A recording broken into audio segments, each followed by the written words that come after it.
किन सूरतों में आपको नॉर्मल डिलीवरी के बारे में सोचना भी नहीं चाहिए?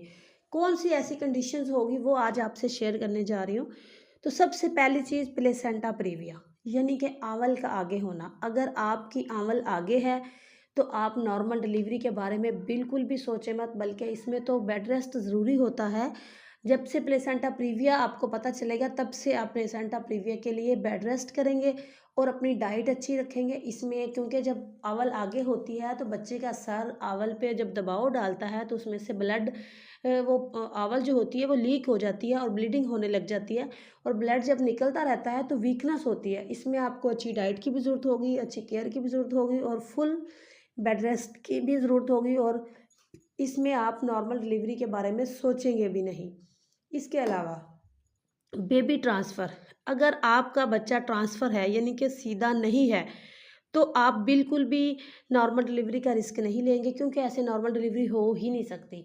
आप खुदा ना ख़ास्ता वो आपको इसमें प्रॉब्लम हो या बच्चे को हो, मतलब बात करने का कि अगर आप लंबा इंतज़ार कर रहे हैं, आप इसमें लंबा इंतज़ार भी नहीं करेंगे, 40 हफ़्तों तक इंतज़ार नहीं करेंगे, बात करने का मकसद ये है।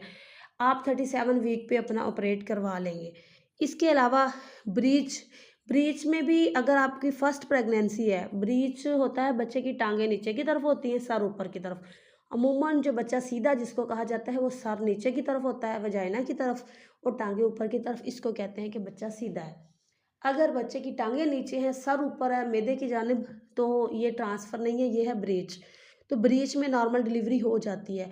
अगर एक्सपर्ट जगह पे आप जाएँ, एक्सपर्ट डॉक्टर के पास जाएँ, क्योंकि हेड जो बड़ा होता है और बाद में डिलीवर होता है तो इसमें छोटा ऑपरेट करना पड़ता है, एपिज़ेक्टमी करनी पड़ती है।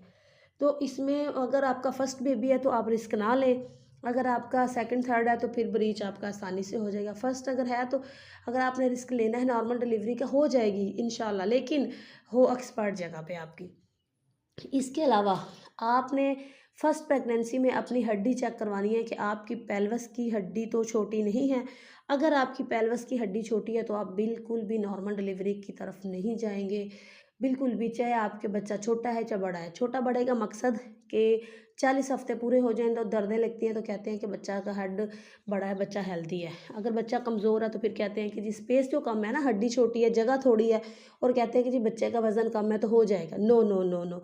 आपने अगर हड्डी छोटी है तो बिल्कुल भी आपने इसकी तरफ रिस्क नहीं लेना। आपने चेक करवा लेना है 8वें से 9वें महीने में।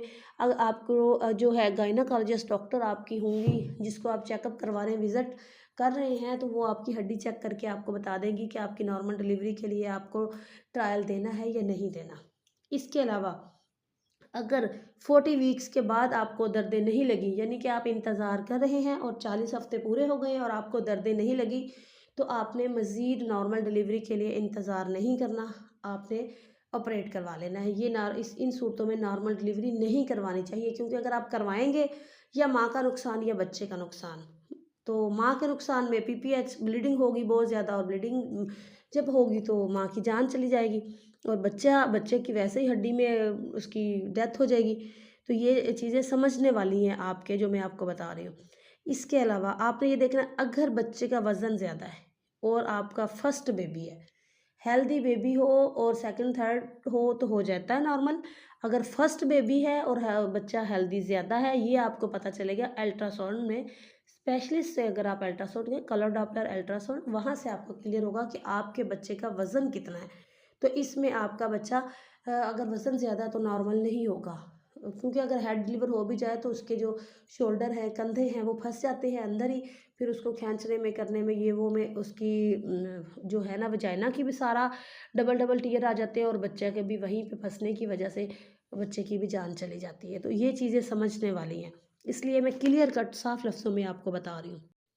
इसके अलावा जिन ख़वातीन का कद छोटा है, तो छोटे कद वाली ख़वातीन को चाहिए कि नॉर्मल डिलीवरी मत करवाएँ या फिर एक बार तसल्ली से अपना चेकअप करवा लें, हड्डी, बच्चा सारा कुछ। लेकिन फिर भी नॉर्मल डिलीवरी की तरफ वो ना जाएँ। छोटे कद वाली बच्चों जो होती हैं औरतें, उनकी डिलीवरी में प्रॉब्लम आ जाती है, उनका ऑटोमेटिकली दर्दे के दौरान ना बच्चा फँस जाता है, तो ये नहीं करवाना चाहिए।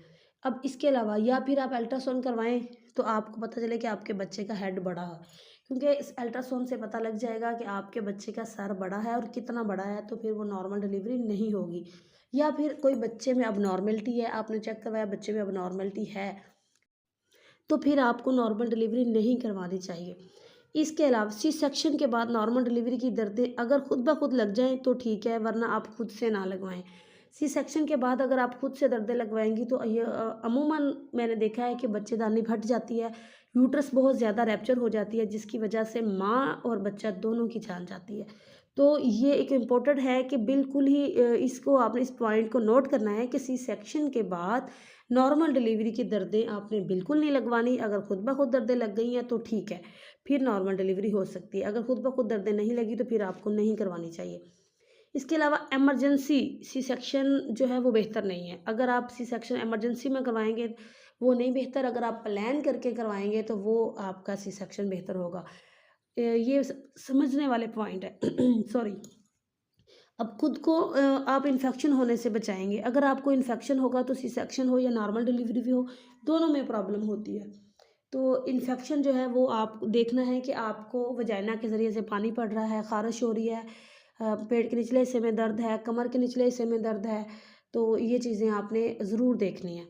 तो इन चीज़ों के ये अलामतें हैं, तो इन अलामत में आप जाके इसकी हल्की सी मेडिसिन एंटीबायोटिक्स खाने से आराम आ जाता है।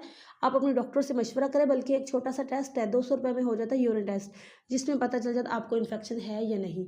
तो हमल के दौरान आपको इन्फेक्शन नहीं होना चाहिए। अगर आपको इन्फेक्शन है तो आप नॉर्मल डिलीवरी नहीं करवाएँगे, क्योंकि नॉर्मल डिलीवरी तो हो जाएगी, या फिर पहले इन्फेक्शन को आराम दिलवाएँ।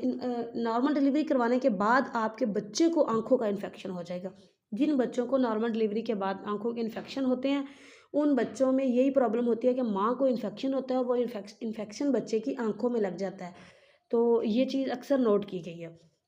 इसके अलावा नॉर्मल डिलीवरी के दौरान जो हार्ट बीट अगर कम हो गई है, तो आप रिस्क ना लें मज़ीद, क्योंकि बच्चे की जान को खतरा है। अगर आप बच्चे की जान को खतरे में डाल के रिस्क ले रहे हैं तो फिर वो आपकी अपनी मर्ज़ी है। क्योंकि अक्सर पेशेंट आते हैं हमारे पास, वो कहते हैं कि बाजी बच्चे की खैर है, अल्लाह वारिस, ये वो ऐसी बातें करते हैं कि हमें नॉर्मल डिलीवरी आप करवा दें।